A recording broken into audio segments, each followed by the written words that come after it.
Hey everyone, I'm Ultimate456, you're the Ultimates, and welcome to episode 31 of Let's Platinum Danganronpa 1-2 Reload. No matter what, I couldn't let the other gang members find out. If that happened, everything would have been ruined. Everything me and my brother had worked to create would have been destroyed. His death, all the guilt I'd been carrying around, it all would have been for nothing. So that's why... Mondo. After I saw what Monokuma had on me, my head filled up with all kind of fuzzy uneasiness and just started swirling around. I'd never felt anything like it before. I didn't know what to do about it.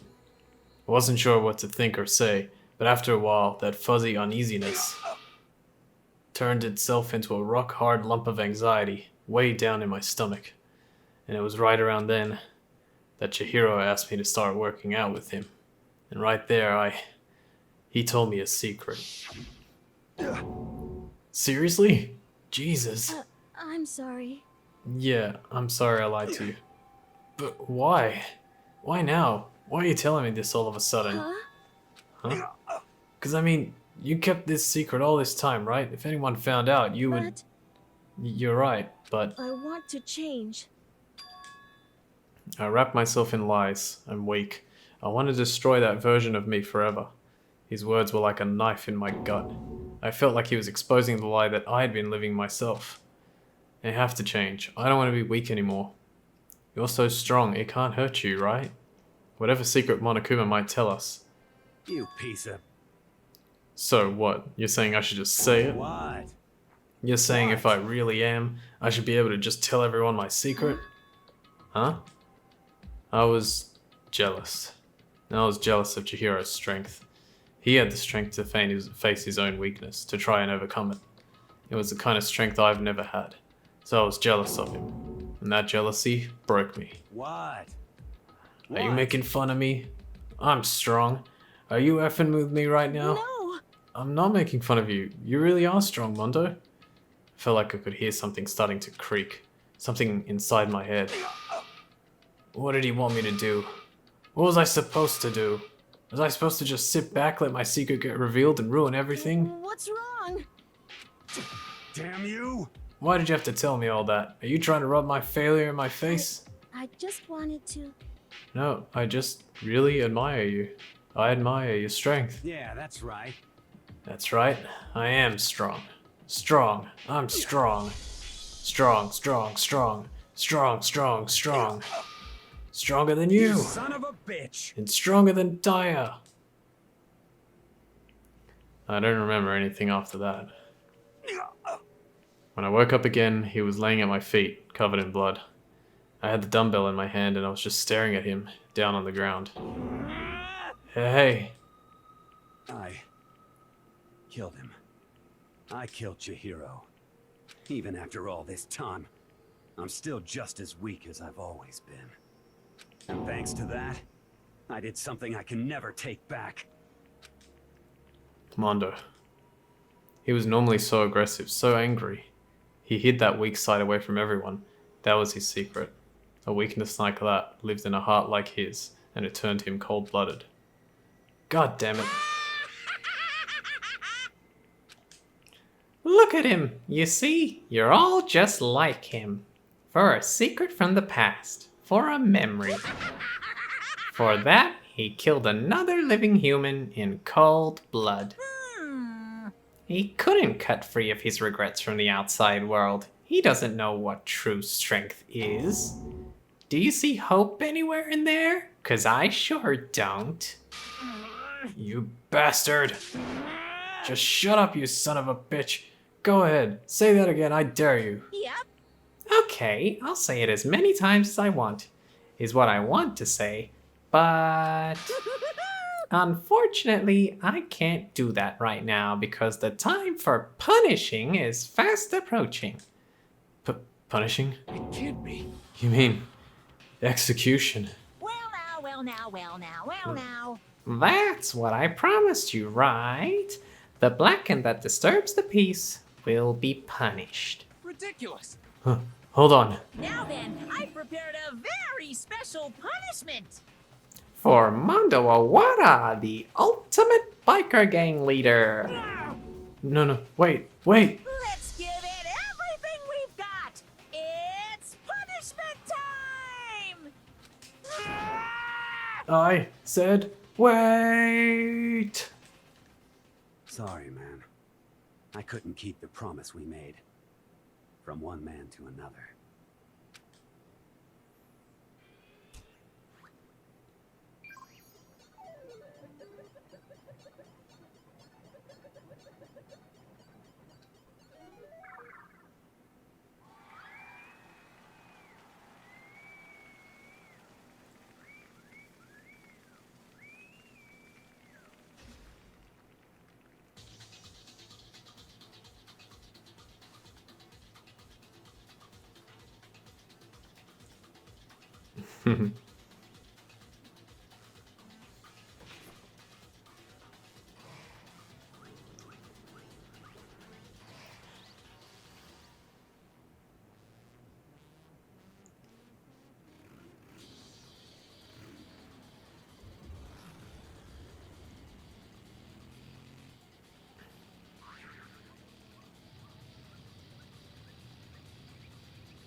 So he spun so fast that he became butter. What a unique execution.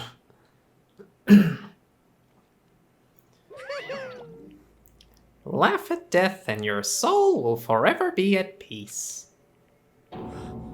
It can't be. My brother. Another murder and another execution. I want to feel again. Everyone's lives are taken so lightly here. I feel like I might be going mad. Maybe I'll just let it happen.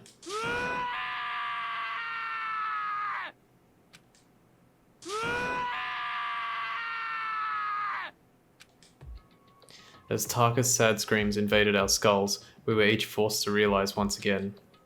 But of course he had to.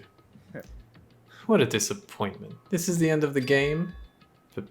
Byakuya. What is this? You're completely insane, you know that. A game? One of our friends is dead. Do you realize that? Naturally. Of course I do. Because this game is life or death. Hey, I don't have anything to say to you. I don't have a response, except that however, I just don't understand why. Why did you go out of your way to disguise Mondo's crime? What? Why? Isn't it obvious? Because it made things more interesting. His voice was calm, emotionless, like the voice of death. It chilled me to the bone. Last night, when the murder took place, I was in the library as usual. honestly, So you ignored the nighttime rule too? That rule never mattered to me. I don't recall agreeing to it. there is nothing to be done. Well, I don't particularly care. Please continue. The night grew late, and I decided to return to my room, which is when I stumbled upon him. I spotted Mondo coming out of the girls' locker room. After he'd gone, I looked inside and saw the corpse. You mean you actually witnessed the murder? He was such a fool. He didn't have the slightest idea that I'd seen him. Well, So, you're saying you knew who the culprit was from the very beginning? That's right. Indeed. But if that had been the end of it, how boring would that have been? I mean, what a waste of time to have the answer revealed right at the beginning. Which is why I decided to lend a little helping hand. I thought it would liven things up. You did all that to liven things up? I see. So, after hearing about Genocide Jack from Toko, you decided to use that to create the fake murder scene. But But damn, man, if we hadn't figured out who'd really done it, you would have been dead too, right? Well, obviously I would have revealed the truth before it reached that point. Of course. Byakuya turned and looked me in the eye. Actually, that was probably more like, of course. I could feel his sharp eyes piercing into me. Thanks to a certain remarkable someone, it never did, and I was able to perform an interesting experiment. Interesting. Once I do decide to become blackened, I now know who I'll have to watch out for. Correct. So that was your reason. Are you satisfied? Indeed. Yes, we're done listening to your story. Moving on. Okay. There's something I'd like to ask Monokuma. What's this? Oh, I'm up next. You. You like to perform these elaborate executions each time, correct? My question is, why? Do you like them? But you know, this punishment, this despair, it's not just for you. All this New World Order kicking in. All this punishment, all this despair is my gift to mankind itself. What? You're over exaggerating. I am not over exaggerating. These punishments are meant to transform all hope to despair. Damn. What do you mean? Huh? Mean? Haven't heard her say a thing for a while. Mean? Mean? What the heck? Mean, mean, mean, mean, mean, mean, mean, mean, mean, mean. Damn it. Good grief, I don't understand why you have to pick apart every little stupid thing.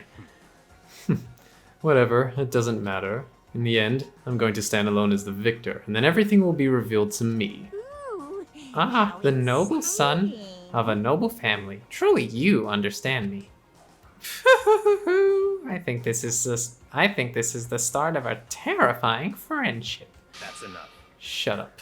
I would never stoop to the level of a childish criminal like you. Let me just say this.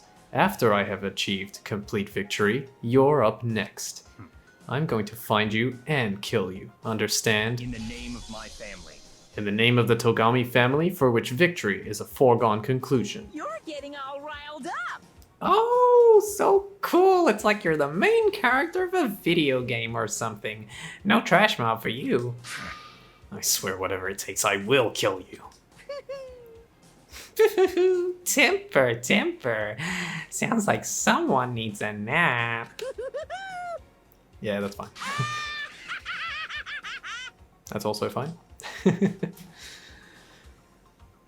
Monokuma's laughter pealed across the courtroom, and the curtain closed on the case of Chihiro and Mondo.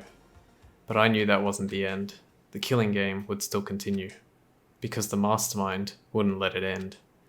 For those of us who were still alive, our worst fear and despair kept on multiplying. It was the kind of despair that felt like a blind puppy in hell had more of a future than us. All of our courage, our effort, our friendship, it felt like it amounted to nothing at all. It was the worst kind of despair. What's Well, this? anyway, like I was saying, this is a pretty good spot. Yeah, a really good spot. Anyway, isn't it amazing how that girl went and killed someone before things even had a chance to get boring? Once things really get moving, it'll be like a roller coaster. There won't be any stopping it. Fear and despair charge forward at a speed nothing can hope to match. But I must admit, I'm disappointed. I went to all the pain and effort of making you part of the group, and you couldn't play your part. You do remember you were supposed to make the first move, right? Well, no biggie. Nothing we can do about it now, so just do your best to make things more exciting from now on, okay? After all, that's what everyone wants to see. There's one thing I'd like to ask you. As long as you don't want to know my measurements, fire away. Who is it? The 16th high school student, I mean. Ooh. My, you really took me by surprise there. I know I said you could ask anything, but super denied, ultra denied, demonic denied. Because you see, that's my ace in the hole. And nobody'd be dumb enough to reveal that, right? No matter how close they were to their friends.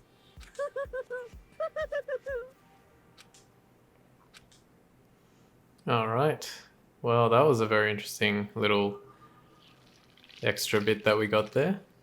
Something about a 16th student. To be honest with you, and I'm like literally completely honest, I actually don't know who's talking to Monokuma there. I have a theory, but I'm not entirely sure. And if you haven't already noticed, oh, well, let's have a look at this. You received the Crazy Diamond present. Yep, so this is like a souvenir of Mondo's. He was one of the Crazy Diamonds, and yeah, you get that as a present. Now, just gonna skip here. Yeah, let's save the data. Two of a kind. Okay, I'm gonna stop here for a second and just quickly talk about that. Yeah, so I have a theory on who it is, but not 100% sure. That is part of the overarching story of Hope's Peak, and yeah, and Mondo. So Mondo defeated. God, what a terrible word to use there. Mondo killed Chihiro. It's quite an interesting crime because it's very compare and contrast. Obviously, you've got like Chihiro who saw himself as weak, Mondo who saw himself as strong, but really it was the reverse. Chihiro was the strong one and Mondo was the weak one. So yeah, he's he's a pretty crappy person, but you know, he's gone now and we've got 10 people left. I think it was 10, right? Yes, 10. We've got 10 people left. So this scene, or like the next thing that we're going to go here is going to jump into chapter 3. But luckily we're a decent amount of the way into this episode, so I'm probably going to end it here. The last thing that I'll say is I can't remember actually if the rest of the secrets are revealed throughout the game, like the secrets during that what do you call Monokuma was revealing or like put as the motive. I can't remember if they're revealed. I don't think they are, but if they are, cool, whatever. But I wanted to point out how interesting it was that Chihiro's secret was that he was really a boy. Mondo's secret was that he killed his own brother. And funnily enough, Makoto's secret was that he wet the bed. And I think it's actually a really clever design element to not make his secret anything worthwhile, because he is the ultimate lucky student. He's an average student. He's just the ultimate lucky student. So I thought that was a very clever idea to make not only make Makoto your main character, but also to make him the ultimate lucky student who's actually also very average. And then of course his motive is going to be, you know, really, really like, his secret is going to be like really, it doesn't matter, and it makes you think that everyone else's doesn't matter. So obviously there were a whole bunch of other secrets, but I don't think I missed any, because yeah, you don't find the other ones out. You can kind of infer things when you have more story and background for the other characters, but probably nothing concrete. Anyway, we'll leave it there. That was a really, really long end to chapter 2. That actually went a lot longer than I thought, but at least we finally got there. So for now, I want to thank you all for watching episode 31 of Let's Platinum Danganronpa 1-2 Reload. My name's Ultima456, you're the Ultimates, and I'll see you next time.